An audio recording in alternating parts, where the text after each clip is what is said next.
بسم الله الرحمن الرحيم ياسين والقرآن الحكيم إنك لمن المرسلين على صراط مستقيم تنزيل العزيز الرحيم لتنذر قوما ما أنذر آباؤهم فهم غافلون لقد حق القول على أكثرهم فهم لا يؤمنون إنا جعلنا في أعناقهم أغلالا فهي إلى الأذقان فهم مقمحون وجعلنا من بين أيديهم سدا ومن خلفهم سدا فأغشيناهم فهم لا يبصرون وسواء عليهم أأنذرتهم أم لم تنذرهم لا يؤمنون إنما تنذر من اتبع الذكر وخشي الرحمن بالغيب فبشره بمغفرة وأجر كريم إنا نحن نحيي الموتى ونكتب ما قدموا وآثارهم وكل شيء أحصيناه في إمام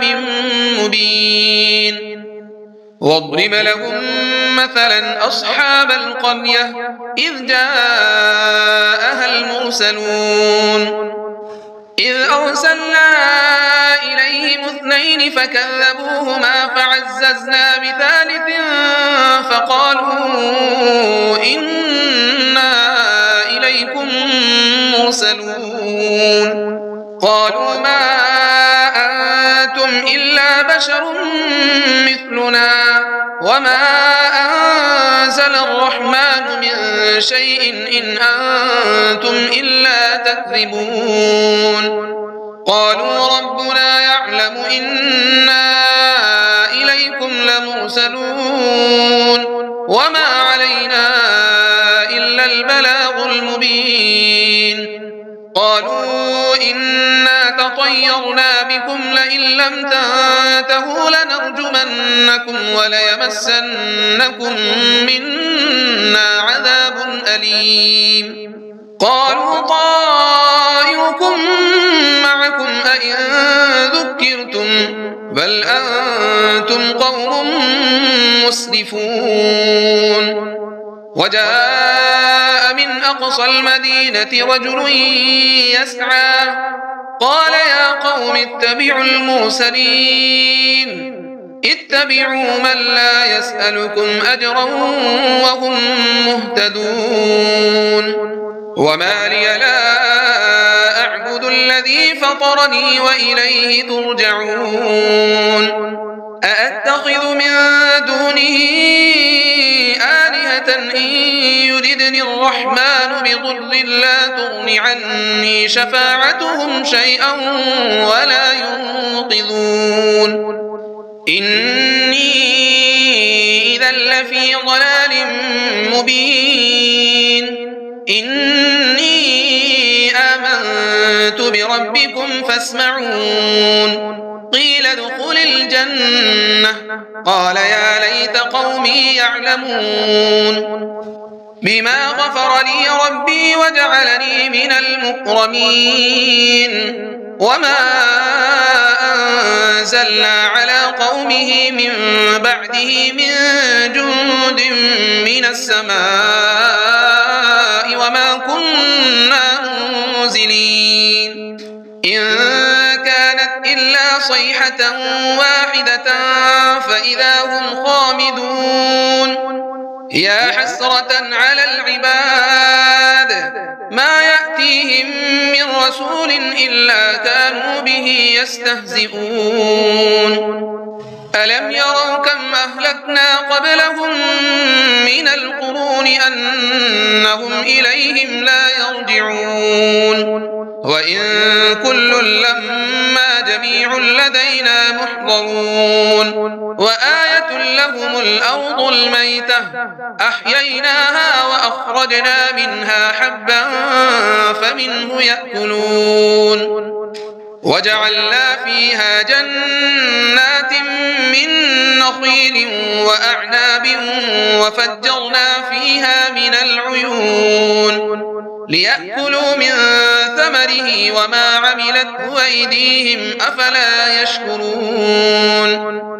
سبحان الذي خلق الأزواج كلها مما تنبت الأرض ومن أنفسهم ومما لا يعلمون وآية لهم الليل نسلخ منه النهار فإذا هم مظلمون والشمس تجري لمستقر لها ذلك تقدير العزيز العليم والقمر قدرناه منازل حتى عاد كالعرجون القديم لا الشمس ينبغي لها أن تدرك القمر ولا الليل سابق النهار وكل في فلك يسبحون وآية لهم أنا حملنا ذريتهم في الفلك المشحون وخلقنا لهم من مثله ما يركبون وإن نشأ نغرقهم فلا صريخ لهم ولا هم ينقذون إلا رحمة منا ومتاع إلى حين وإذا قيل لهم اتقوا ما بين أيديكم وما خلفكم لعلكم ترحمون وما تأتيهم من آية من آيات ربهم إلا كانوا عنها معرضين وإذا قيل لهم أنفقوا مما رزقكم الله قال الذين كفروا للذين آمنوا أنطعم من لو يشاء الله أطعمه إن أنتم إلا في ضلال مبين ويقولون متى هذا الوعد إن كنتم صادقين ما ينظرون إلا صيحة واحدة تأخذهم وهم يخصمون فلا يستطيعون توصية ولا إلى أهلهم يرجعون ونفخ في الصور فإذا هم من الأجداث إلى ربهم ينسلون قالوا يا ويلنا من بعثنا من مرقدنا هذا ما وعد الرحمن وصدق المرسلون إن كانت إلا صيحة واحدة فإذا هم جميع لدينا محضرون فاليوم لا تظلم نفس شيئا ولا تجزون إلا ما كنتم تعملون إن أصحاب الجنة اليوم في شغل فاكهون هم وأزواجهم في ظلال على الأرائك متكئون لهم فيها فاكهة ولهم ما يدعون سلام قولا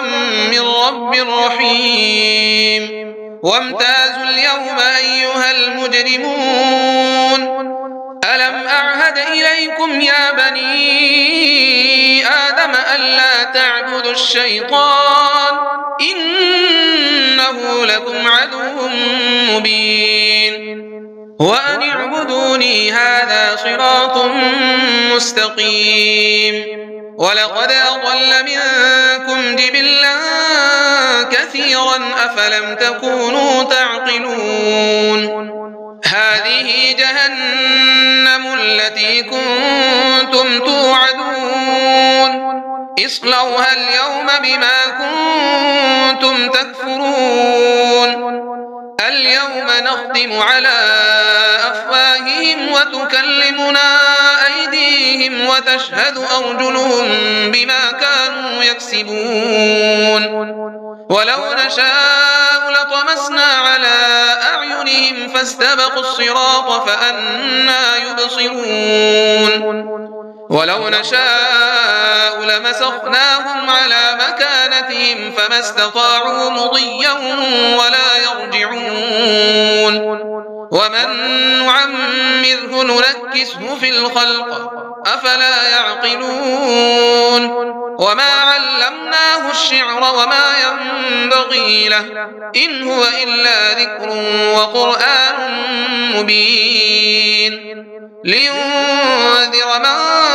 كان حيا ويحق القول على الكافرين أولم يروا أنا خلقنا لهم مما عملت أيدينا أنعاما فهم لها مالكون وذللناها لهم فمنها ركوبهم ومنها يأكلون ولهم فيها منافع ومشارب أفلا يشكرون واتخذوا من دون الله آلهة لعلهم ينصرون لا يستطيعون نصرهم وهم لهم جند محضرون فلا يحزنك قولهم إنا نعلم ما يسرون وما يعلنون أولم ير الإنسان أنا خلقناه من نطفة فإذا هو خصيم مبين وضرب لنا مثلا ونسي خلقه قال من يحيي العظام وهي رميم قل يحييها الذي أنشأها أول مرة وهو بكل خلق عليم الذي جعل لكم من الشجر الأخضر نارا فإذا أنتم منه توقدون أوليس الذي خلق السماوات والأرض بقادر على أن يخلق مثلهم بلى وهو الخلاق العليم إنما أمره إذا أراد شيئا أن يقول له كن فيكون فسبحان الذي بيده ملكوت كل شيء وإليه ترجعون بسم الله الرحمن الرحيم الرحمن علم القرآن خلق الإنسان علمه البيان الشمس والقمر بحسبان والنجم والشجر يسجدان والسماء رفعها ووضع الميزان ألا تطغوا في الميزان وأقيموا الوزن بالقسط ولا تخسروا الميزان والأرض وضعها للأنام فيها فاكهة والنخل ذات الأكمام والحب ذو العصف والريحان فبأي آلاء ربكما تكذبان خلق الإنسان من صلصال كالفخار وخلق الجان من مارج من نار فبأي آلاء ربكما تكذبان رب المشرقين ورب المغربين فبأي آلاء ربكما تكذبان مرج البحرين يلتقيان بينهما برزخ لا يبغيان فبأي آلاء ربكما تكذبان يخرج منهما اللؤلؤ والمرجان فبأي آلاء ربكما تكذبان وله الجوار المنشآت في البحر كالأعلام فبأي آلاء ربكما تكذبان كل من عليها فان ويبقى وجه ربك ذو الجلال والإكرام فبأي آلاء ربكما تكذبان يسأله من في السماوات والأرض كل يوم هو في شأن فبأي آلاء ربكما تكذبان سنفرغ لكم أيها الثقلان فبأي آلاء ربكما تكذبان يا معشر الجن والإنس إن استطعتم أن تنفذوا من أقطار السماوات والأرض فانفذوا لا تنفذون إلا بسلطان فبأي آلاء ربكما تكذبان يرسل عليكما شواظ من نار ونحاس فلا تنتصران فبأي آلاء ربكما تكذبان فإذا انشقت السماء فكانت وردة كالدهان فبأي آلاء ربكما تكذبان فيومئذ لا يسأل عن ذنبه إنس ولا جان فبأي آلاء ربكما تكذبان يعرف المجرمون بسيماهم فيؤخذ بالنواصي والأقدام فبأي آلاء ربكما تكذبان هذه جهنم التي يكذب بها المجرمون يطوفون بينها وبين حميم آن فبأي آلاء ربكما تكذبان ولمن خاف مقام ربه جنتان فبأي آلاء ربكما تكذبان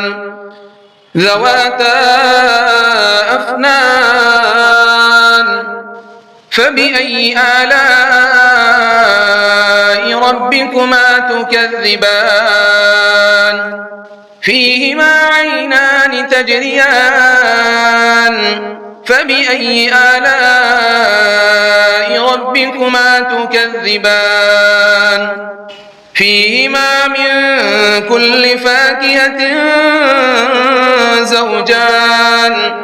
فبأي آلاء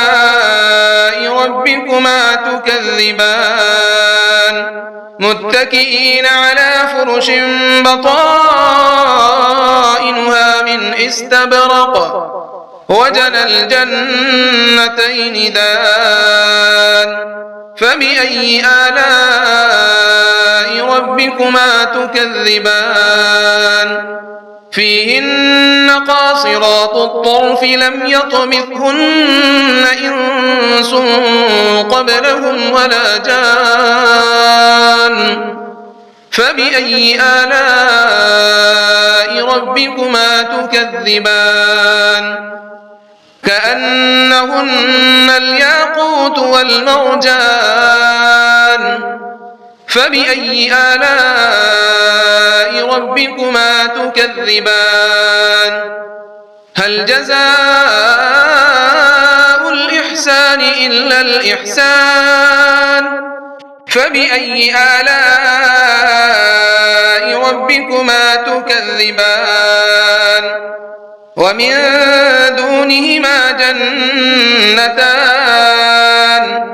فبأي آلاء ربكما تكذبان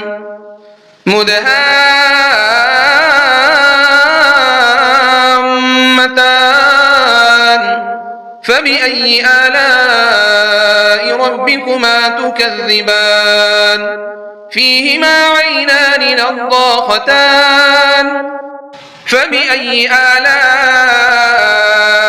ربكما تكذبان فيهما فاكهة ونخل ورمان فبأي آلاء ربكما تكذبان فيهن خيرات حسان فبأي آلاء ربكما تكذبان حور مقصورات في الخيام فبأي آلاء ربكما تكذبان لم يطمثهن إنس قبلهم ولا جان فبأي آلاء ربكما تكذبان متكئين على رفرف خضر وعبقري حسان فبأي آلاء ربكما تكذبان تبارك اسم ربك ذي الجلال والإكرام بسم الله الرحمن الرحيم تبارك الذي بيده الملك وهو على كل شيء قدير الذي خلق الموت والحياة ليبلوكم أيكم أحسن عملا وهو العزيز الغفور الذي خلق 7 سماوات طباقا ما ترى في خلق الرحمن من تفاوت فارجع البصر هل ترى من فطور ثم ارجع البصر كرتين ينقلب إليك البصر خاسئا وهو حسير ولقد زينا السماء الدنيا بمصابيح وجعلناها رجوما للشياطين وأعتدنا لهم عذاب السعير وللذين كفروا بربهم عذاب جهنم وبئس المصير إذا ألقوا فيها سمعوا لها شهيقا وهي تفور تكاد تميز من الغيظ كلما ألقي فيها فوج سألهم خزنتها ألم يأتكم نذير قالوا بلى قد جاءنا نذير فكذبنا وقلنا ما نزل الله من شيء إن أنتم إلا في ضلال كبير وقالوا لو كنا نسمع أو نعقل ما كنا في أصحاب السعير فاعترفوا بذنبهم فسحقا لأصحاب السعير إن الذين يخشون ربهم بالغيب لهم مغفرة وأجر كبير وأسروا قولكم أو اجهروا به إنه عليم بذات الصدور ألا يعلم من خلق وهو اللطيف الخبير هو الذي جعل لكم الأرض ذلولا فامشوا في مناكبها وكلوا من رزقه وإليه النشور أأمنتم من في السماء أن يخسف بكم الأرض فإذا هي تمور أم أمنتم من في السماء أن يرسل عليكم حاصبا فستعلمون كيف نذير ولقد كذب الذين من قبلهم فكيف كان نكير أولم يروا إلى الطير فوقهم صافات ويقبض ما يمسكهن إلا الرحمن إنه بكل شيء بصير أمن هذا الذي هو جند لكم ينصركم من دون الرحمن إن الكافرون إلا في غرور أمن هذا الذي يرزقكم إن أمسك رزقه بل لجوا في عتو ونفور أفمن يمشي مكبا على وجهه أهدى أمن يمشي سويا على صراط مستقيم قل هو الذي أنشأكم وجعل لكم السمع والأبصار والأفئدة قليلا ما تشكرون قل هو الذي ذرأكم في الأرض وإليه تحشرون ويقولون متى هذا الوعد إن كنتم صادقين قل إنما العلم عند الله وإنما أنا نذير مبين فلما رأوا زلفة سيئت وجوه الذين كفروا وقيل هذا الذي كنتم به تدعون قل أرأيتم إن أهلكني الله ومن معي أو رحمنا فمن يجير الكافرين من عذاب أليم قل هو الرحمن آمنا به وعليه توكلنا فستعلمون من هو في ضلال مبين قل أرأيتم إن أصبح ماؤكم غورا فمن يأتيكم بماء